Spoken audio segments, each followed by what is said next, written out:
Hi friends, మీరైతే thumbnail లో చూసినట్టుగానే మనకు నెక్స్ట్ నోటిఫికేషన్ లో ఎన్ని పోస్టులు ఉన్నాయి, ఎప్పుడు వస్తాయి, ఏంది అనే విషయాల గురించి మనం డిస్కషన్ చేసుకుందాము. సో ఇప్పుడు నీకు క్వశ్చన్ అడుగుతున్నా, ఒకటి, నీకు ఎన్ని పోస్టులు అవసరం, నీకు ఎన్ని జాబ్లు అవసరం, నువ్వు ఏ జాబ్ కొట్టాలనుకుంటున్నావు పోలీస్ డిపార్ట్మెంట్ లో, నీకు ఎన్ని అవసరం జాబ్స్, నీకు కావాల్సింది ఒకటే కదా. మరి ఒకటే అయినప్పుడు ఎన్ని పోస్టులు వస్తాయని చెప్పేసి, ఎన్ని పోస్టులు రావాలని చెప్పేసి నువ్వు అనుకుంటున్నావు? 10,000 వచ్చినా, 5,000 వచ్చినా, 1,000 వచ్చినా, 500 వచ్చినా, 50 వచ్చినా, ఎన్ని వచ్చినా నీకు కావాల్సింది ఒకటే పోస్ట్ అయినప్పుడు నీకు అన్ని కావాలి, ఇన్ని కావాలి పోస్టులు అని చెప్పేసి నీకు ఆలోచన ఎందుకు వస్తుంది? అంటే ఎక్కువ పోస్టులు వస్తే ఎక్కువ మంది జాబ్ సెలెక్ట్ అవుతారు, అది పక్కన పెట్టేసాయి. నీకు నువ్వు జాబ్ రావాలని చెప్పేసి నువ్వు ఫిక్స్ అవుతున్నావు, ప్రిపేర్ అవుతున్నావు కదా. సో నీకు ఒకటే పోస్ట్ కావాలి, నీకు ఎన్ని పోస్టులు ఉంటే నీకేం సంబంధం చెప్పు.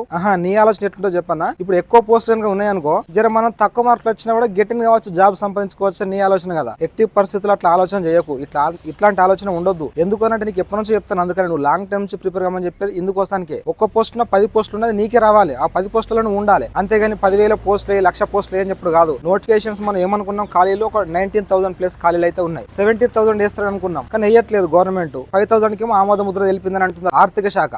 బట్ అది ఎన్నన్నాయని ఏమన్నాయని 5,000 వేసినా 500 వేసినా కూడా నీకు ఎందుకు చెప్పు, నీకు కావాల్సింది ఒకటే పోస్ట్ కదా. నువ్వేమనుకుంటున్నావు అంటే, ఇప్పుడు ఎక్కువ పోస్టులు కనుక ఉండి తక్కువ మార్కులు వచ్చినా కూడా దాంట్లో గెటిన్ కావచ్చు, జాబ్ సంపాదించుకోవచ్చు అనుకుంటున్నావు కదా. నువ్వు ఇన్ని రోజులు చేంజ్ చేసినావు, మరి ఇన్ని రోజులు అంతా ప్రిపేర్ అవుతలేవు. సీరియస్ గా ప్రిపేర్ అవ్వమని చెప్తున్నావు కదా, లాంగ్ టర్మ్ నుంచి ప్రిపేర్ అవ్వమని చెప్తున్నావు కదా. ఏవో తక్కువ పోస్టులు ఉంటే టాప్ ర్యాంకర్స్ వస్తుందని చెప్పేసి జాబ్ వస్తుందని నువ్వు అనుకుంటున్నావు కదా. నువ్వు లాస్ట్ టైం నీకు మిస్ అయిపోయింది కదా జాబ్. సో మరి అప్పటి నుంచి నువ్వు కూడా అదే కంటిన్యూషన్, అదే ప్రిపరేషన్ కంటిన్యూషన్ కనుక ఉంటే నువ్వు కూడా ఇప్పుడు టాప్ ర్యాంకర్ లో ఉండుంటావు కదా. నేను చెప్పదలుచుకుంటే నీకు ప్రతిసారి ఏం చెప్తున్నా, డిస్ట్రిక్ట్ టాప్ 10 ర్యాంక్ లో ఉండమని చెప్తున్నా. ఎందుకోసం చెప్తున్నా, ఇందుకోసానికి ఒక 10 పోస్టులను కూడా నువ్వు ఆ జాబ్ లో నువ్వు ఉండగలగాలి, నువ్వు కొట్టుకోగలగాలి, నువ్వు అనుకున్న కళని నెరవేర్చుకోవాలి. అంతేగాని జాబ్ నోటిఫికేషన్ ఎక్కువ రావాలని చెప్పేసి నేను ఇట్లా అట్లా చేస్తాం ఇది చేస్తామంటే, ఎక్కువ ఖాళీలు రిలీజ్ చేయమని చెప్పేసి అడిగేటోళ్ళు అడుగుతారు, చేసేటోళ్ళు ప్రయత్నాలు చేస్తూ ఉన్నారు. కానీ నీకెందుకు చెప్పు, వెరీ సీరియస్ గా ప్రిపేర్ అయ్యే క్యాండిడేట్స్ ఎవరైతే ఉంటారో వాళ్ళు ఇట్లాంటి విషయాలు అస్సలు పట్టించుకోరు తెలుసా. ఆయన 5,000 వేసినా పర్లేదు, నాకు 500 వేసినా పర్లేదు, నేను ఈసారి జాబ్ సంపాదించుకుంటున్న ఉద్దేశంలో ఉంటారు. అంతేగాని నాకు గిన్ని పోస్ట్ కావాలి, గన్ని పోస్ట్ కావాలని చెప్పేసి ఎవరు కూడా అట్లా అనుకోరు. సీరియస్ గా ప్రిపేర్ అయ్యేటోళ్ళు మాత్రమే. ఈ నార్మల్ ప్రిపేర్ అయ్యేటోళ్ళు గిట్ని అనుకుంటారా, అన్న గిన్నె వేయాలి, గన్న వేయాలని అని చెప్పేసి అనుకుంటారు. కానీ నీ చేతులు నా చేతులు లేదు కదా. ఎన్ని వేకెన్సీస్ ఉన్నాయి, ఎన్ని వేయాలా, ఎప్పుడు వేయాలా, ఎట్లా వేయాలని చెప్పేసి అది గవర్నమెంట్ డిసైడ్ అవుతుంది. దానికి నువ్వు నేను ఏం చేయలేం కదా. సో ఎన్ఏఎస్ అన్నిట్లో నువ్వు జాబ్ కొట్టుకునే విధంగా ప్రయత్నం చేయి. జర ఇప్పటికైనా పోస్టుల గురించి ఆలోచన పక్కన పెట్టేసేసి సీరియస్ గా ప్రిపేర్ నువ్వు సీరియస్ గా ప్రిపేర్ అవుతున్నావు అని చెప్పేసి నేను అనుకుంటున్నా. అదే సీరియస్ ఇంకొంచెం ఎక్కువ బెంచ్, ఎందుకంటే నోటిఫికేషన్ అయితే దగ్గరలో ఉంది. అది ఏ క్షణాన వచ్చే అవకాశం అయితే కనిపిస్తుంది. ఎన్ని పోస్టులు అనేది పక్కన పెట్టేస్తే ఏ క్షణమైన నోటిఫికేషన్ రిలీజ్ అయ్యే అవకాశం అయితే ఉంది. నువ్వు అంతవరకు సబ్జెక్ట్ మొత్తం క్లియర్ చేసుకుని పెట్టుకో. సబ్జెక్ట్ మొత్తం క్లియర్ చేసుకుని ఎవరితో కాదనుకోండి. ఎందుకు అంటే సబ్జెక్ట్స్ అనే మహాసముద్రం లాంటి, ఎప్పుడు చదువుతూనే ఉండాలి. కాకపోతే నువ్వు చదివింది ఏదైతే ఉంటుందో అది పర్ఫెక్ట్ నేర్చుకో. చదివిందాన్ని ఎటు కూడా మర్చిపోకుండా నువ్వు చదువు, గుర్తుపెట్టుకునే విధంగా ప్రయత్నం చేయి. మళ్ళీ ఇంకోటి ఏంటంటే, జర నువ్వు గ్రౌండ్ కోడ్ అయితే ఇప్పటి నుంచి ప్రాక్టీస్ చేసుకో బ్రో. ఎందుకు అంటే నీకు గ్రౌండ్ ప్రాక్టీస్ చేస్తుంటే ఫిజికల్ గా మంచిగా ఉంటుంది, మెంటల్ గా బాగుంటుంది, చదివింది బాగా గుర్తుంటది. జర ఎక్కువ సేపు నువ్వు స్టడీ చైర్లో కూర్చొని చదువుతూ ఉంటావు ఒక 10 to 12, 13 అవర్స్. అట్లా చదివినప్పుడు ఏమైందంటే, ఇగో ఈ నెక్, ఈ స్పైన్ కి సంబంధించింది, బ్యాక్ పెయిన్ కావచ్చు, ఇవన్నీ వస్తూ ఉంటాయి మనకి. సో నువ్వు గ్రౌండ్ ప్రాక్టీస్ చేస్తూ కొంచెం వర్కౌట్ చేసుకుంటున్నావు అనుకో, నువ్వు స్ట్రెంత్ ని బిల్డ్ చేసుకుంటే నీకు అట్లాంటి ప్రాబ్లమ్స్, పెయిన్స్, నొప్పులు అవి ఏం రావు. ఫిజికల్ గా మంచిగా ఉంటావు, మెంటల్ కూడా మంచిగా ఉంటావు, చదివింది కూడా బాగా గుర్తుంటది. ఎందుకంటే అప్పుడు లాస్ట్ టైం గ్రౌండ్ దగ్గరకు వచ్చేసరికంటే ఎక్కువ కసిగా ఇక పొద్దుగాల సాయంత్రం ప్రాక్టీస్ చేయాల్సిన అవసరం ఉండదు. అంత ఎక్కువ ఎఫర్ట్ పెట్టాల్సిన అవసరం అయితే ఉండదు. కాబట్టి ఇప్పటి నుంచి నువ్వు స్ట్రెంత్ గెయిన్ చేసుకో, మంచి ప్రాపర్ డైట్ తీసుకో. ప్రాపర్ డైట్ ఎట్లా తీసుకోవాలని చెప్పేసి, మంచి న్యూట్రిషన్స్ ఉన్నటువంటి ఫుడ్ ఏంటి లో ప్రైస్ లో, ఇవన్నీ నేను కూడా నెక్స్ట్ వీడియోలో మీకు నేను చెప్తూ ఉంటాను. నేను మళ్ళీ పొద్దుగా లేవమన్నగా అని చెప్పేసి 5 గంటలకు అలారం పెట్టుకుని మళ్ళీ అలారం ఆఫీస్ పండుకోవద్దు. ఖచ్చితంగా 5 గంటలకు లేవాలనుకున్నప్పుడు ఖచ్చితంగా లేచి జర ఫ్రెష్ గ్రౌండ్ కూడా, లేకపోతే చదువుకోవడమా, నీకు రాని సబ్జెక్టు ఫస్ట్ స్టార్టింగ్ అట్లనే చేయు. నేను ప్రిపేర్ అయ్యేటప్పుడు నేను మార్నింగ్ గ్రౌండ్కి వెళ్ళేటోని కాదు, నేను ఈవినింగ్ ప్రాక్టీస్ చేస్తాను. ఎందుకంటే మార్నింగ్ ఫ్రెష్ మైండ్ ఉంటుంది కదా, మనకు రానటువంటి సబ్జెక్టు, టఫ్ సబ్జెక్టులు అవి ఎర్లీ మార్నింగ్ నుంచి నేను చదవడం ప్రాక్టీస్ చేస్తాను. అండ్ సాయంత్రం నేను గ్రౌండ్కి వెళ్ళేటోని. అండ్ సాయంత్రం గ్రౌండ్కి వెళ్ళేసేసి ఒక 4 రౌండ్ ప్రాక్టీస్ చేసుకొని, స్ట్రెచింగ్ ఎక్సర్సైజ్ చేసుకొని, ఒక హాఫ్ అన్ అవర్ జిమ్ చేసుకొని ఆరామ్సే వచ్చేటోని అనమాట. ఎందుకంటే జిమ్ చేయడం అనేది నాకు ఒక అడిక్షన్ లెక్క అనమాట. సో అది కంపల్సరీ నాకు చేయదు మనసు ఉంటుంది కాబట్టి నేను ఖచ్చితంగా నేను ఒక అర్ధగంట సేపు జిమ్ కన్నా పోయొచ్చున్నాను అనమాట. సో అట్లా వేస్తే ఏంటంటే మీ మజిల్స్ అవ్వచ్చు, మీ బోన్స్ అవ్వచ్చు, జర స్ట్రాంగ్ అయితే, జర ఎక్కువసేపు కూర్చొని చదివినా కూడా మీకు పెయిన్స్ అనేవి ఏం రావు. అండ్ ఆల్సో ఈవెంట్స్ అప్పుడు అందరైతే ఎట్లా చేస్తారు తెలుసా, పొద్దుగాల ప్రాక్టీస్ చేద్దరు, సాయంత్రం ప్రాక్టీస్ చేద్దరు, చెమటలు అడిచి గ్రౌండ్ లో మొత్తం తడిచిపోతుండే. అంత మనము ఎఫర్ట్ పెట్టాల్సిన అవసరం ఉండదు. రన్నింగ్ కూడా నేను జిమ్ కూడా సింగిల్ గా సోలోగా వెళ్ళేటోని, ఎవరితో పోతే ఎట్లా అంటే డిస్టర్బెన్స్, టైం వేస్ట్ ప్రోగ్రామ్ అవుతుంది అని చెప్పేసి ఆ ఒక్క నిమిషం కూడా టైం వేస్ట్ చేయకుండా అట్లా ప్రాక్టీస్ చేస్తాను. సింగిల్ గానే పోయేటోని, సింగిల్ గా పోయేసి నా స్ట్రెచింగ్ నేను, నా రన్నింగ్ నేను చేసుకొని, నా జిమ్ నేను చేసేసుకొని బయటకు వచ్చేటోని. కాబట్టి నేనేమంటున్నాడు, మీరు దోస్తులతో ఉంటే ఉండుర్రి పోర్రి, కానీ టైం వేస్ట్ కానీ మాత్రం మీ గ్యాంగ్ లో ఉంచుకోకూర్రి. టైం వేస్ట్ చేసేటోడు జర ల్యాగ్ గాడు, జర సోదిగాడు ఉంటాడు కదా, నసగాడు, ఇట్లాంటి వాళ్ళతో జర ఉండకూరు, దూరంగా ఉండుర్రి. ఎందుకంటే నీ టైం వేస్ట్ అయితే అట్లాంటి వాళ్ళతో వాడు ఒకటి చేద్దాం అంటే వాడు ఇంకొకటి అంటాడు. అందుకనే ఎవరు ఇండివిజువల్ డిసిజన్ వాళ్ళకి ఉండాలి, గుర్తుపెట్టుకోండి. వానికి రన్నింగ్ బాగా వస్తుంది కావచ్చు, వాడు ప్రాక్టీస్ చేయలేడు కావచ్చు, వాడు సన్నగా ఉన్నాడు కావచ్చు, దొడ్డుకున్నాడు కావచ్చు, వానికి స్ట్రెంత్ ఉంది కావచ్చు, వానికి సబ్జెక్ట్ ఎక్కువ ఉంది కావచ్చు, నీకేం తెలుసు? ఎవరిది వాళ్ళకే ఉంటుంది స్టాండర్డ్. కాబట్టి నువ్వు ఎవరితోని దయచేసి పొత్తు పెట్టుకోకని నా ఉద్దేశం. నేను చెప్తా, ఇప్పుడు తక్కువ పోస్టులు అని చెప్పేసి నువ్వు భయపడుతున్నావు కదా. ఎందుకు భయపడుతున్నావు అంటే నీకు సబ్జెక్ట్ నువ్వు నేర్చుకోలేదు కదా, అందుకే నీకు భయం అవుతుంది కదా. ఎందుకు నేర్చుకోలేదు సబ్జెక్ట్? బాగా నేర్చుకోమని చెప్తున్నావు కదా. నీకు సబ్జెక్ట్ కనుక మంచిగా బిల్డ్ అయిపోయి ఉంటే, నువ్వు మంచిగా ప్రీవియస్ పేపర్లో అవచ్చు, గ్రాండ్ టెస్ట్ లో వచ్చి మంచిగా అటెండ్ చేసుకుని ఉంటే నీకు కాన్ఫిడెన్స్ నీకు వేరే లెవెల్లో ఉంటుంది. ఎన్ని పోస్టులు నాకేం సంబంధం, నాకు జాబ్ వస్తలే అనే ఉద్దేశం నీకైతే ఉంటుంది. బట్ నువ్వు అట్లా ప్రాక్టీస్ చేయలేవు కాబట్టి నువ్వు అట్లా భయపడుతున్నావు. ఫస్ట్ నువ్వు కాన్ఫిడెన్స్ బిల్డ్ చేసుకో. నెగిటివ్ మైండ్ సెట్ తో నెగిటివ్ ఆలోచించక పోస్టులు గిన్నె ఉంటాయి గన్నే ఉంటాయి అని చెప్పేసి. ఎన్నెన్నో అందులో ఒక పోస్టే నీది కదా. ఇప్పటికే చూస్తున్నావు కదా ఎంత సీరియస్ గా ఎన్ని ఏళ్ళ సంది ఎన్ని పైసలు పెట్టుకుని ఎంత ఖర్చు చేసుకొని చూస్తున్నావు.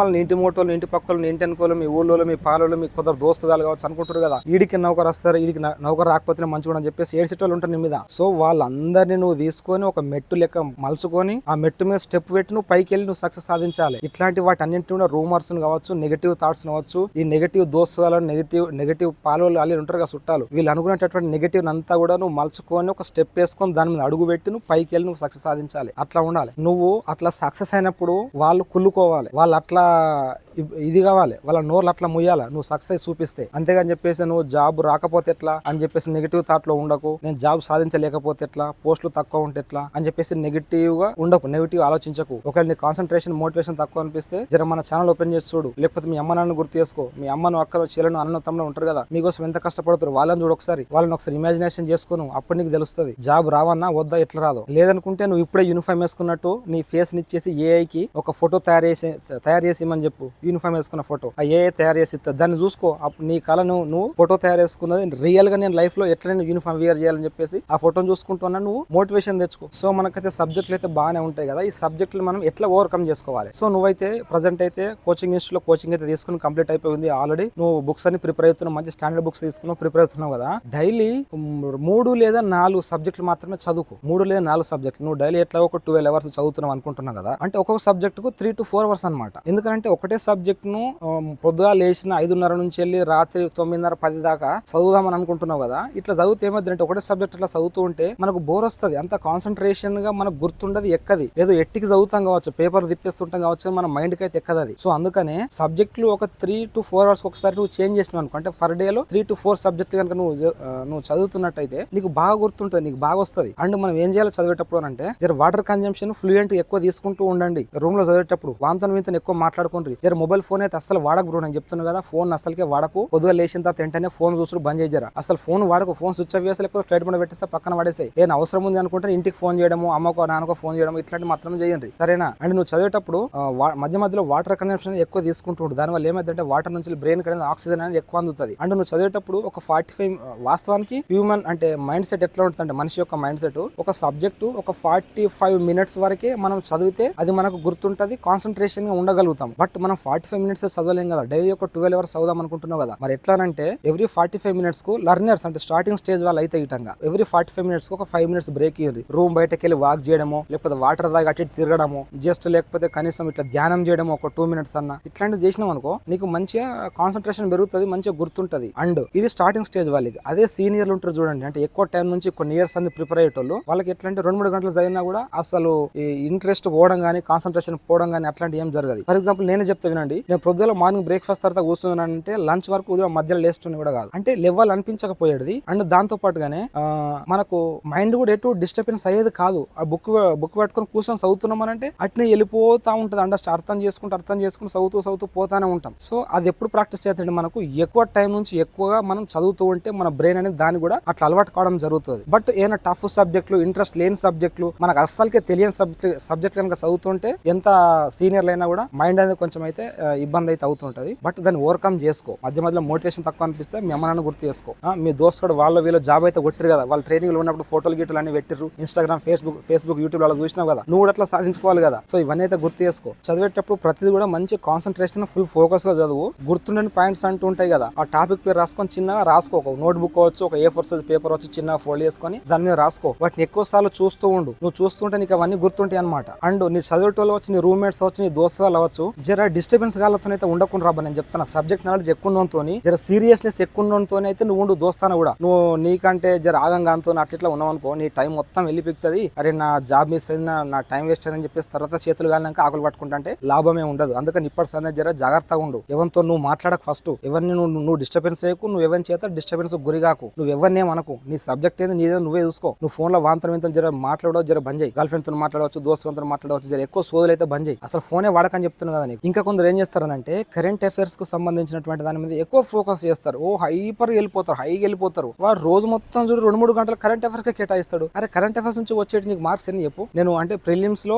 గత పేపర్లను అనాలిసిస్ చేస్తూ మనకు ఏ సబ్జెక్ట్ నుంచి ఎన్ని మార్కులు వచ్చినాయి, నెక్స్ట్ కూడా ఎన్ని రావచ్చు అని నా పర్సనల్ ఉద్దేశంతో నేను ఎన్డీఆర్ ట్రైనింగ్ లో ఉన్నప్పుడు అయితే కొంచెం అనలైజ్ చేస్తూ, టైం దొరికినప్పుడు నేను అనలైజ్ చేస్తూ అదొక తయారు చేసిన నెక్స్ట్ వీడియో అదే అప్లోడ్ చేస్తాను మేబీ. అయితే ఈ ప్రిలిమ్స్ అప్పుడు కావచ్చు, మెయిన్స్ అప్పుడు కావచ్చు, నువ్వేం చేయాలంటే కరెంట్ అఫైర్స్ కోసం యూట్యూబ్ లో డైలీ కరెంట్ అఫైర్స్ అని చెప్పేసి కొందరు వీడియోలు పెడుతుంటారు కదా, వాటిని చూసుకోవడము, రాసుకోవడము, వీటికే టైం కేటాయిస్తాను. నువ్వు గంత టైం కేటాయించకు బ్రో. కరెంట్ అఫైర్స్ కు నువ్వు ఎట్టి పరిస్థితులు అంత టైం కేటాయించకు. టైం బాగా వేస్ట్ చేసుకోకు. నేను ఏం చెప్తున్నా కరెంట్ అఫైర్స్ ఎట్లా ప్రిపేర్ కమ్మంటున్నా అంటే, ఒక మంత్లీ మ్యాగజైన్ బుక్ దొరుకుతుంది కరెంట్ అఫైర్స్ అని చెప్పేసి. ఆ బుక్ నెలకు ఒకసారి వస్తుంది, అది తీసుకో. అది తీసుకొని నువ్వు డైలీ 3 to 4 సబ్జెక్టులు చదువుతున్నావు కదా, సో ఆ కరెంట్ అఫైర్స్ బుక్ వచ్చిన రోజు సాయంత్రం పూట తీసుకొని పెట్టుకో. ఎర్లీ మార్నింగ్ పొద్దుగా లేచిన సుందేలు రాత్రి వరకు ఆ బుక్ ను చదువు. ఒక్క రోజు చదవమంటారు సార్ నాకు గుర్తుంటే అంటే, నువ్వు చదువుమని చెప్పేది నీకు దేనికోసం అంటే, చదువుతూ అర్థం చేసుకుంటూ కొన్ని గుర్తుండని పాయింట్స్, ఇంపార్టెంట్ పాయింట్స్ ఎగ్జామ్ లో గిట్లా అడిగే విధంగా ఉంది అని చెప్పేసి అనుకుంటావు కదా. కరెంట్ అఫైర్స్ కోసం ఒక స్పెషల్ నోట్ బుక్ పెట్టుకొని దాంట్లో ఆ మంత్ రాసుకో. ఫర్ ఎగ్జాంపుల్ ఏది మే 2026 అని చెప్పేసి రాసుకొని ఆ కింద స్టార్ మార్క్ పెట్టుకొని ఆ పాయింట్స్ అన్ని రాస్తూ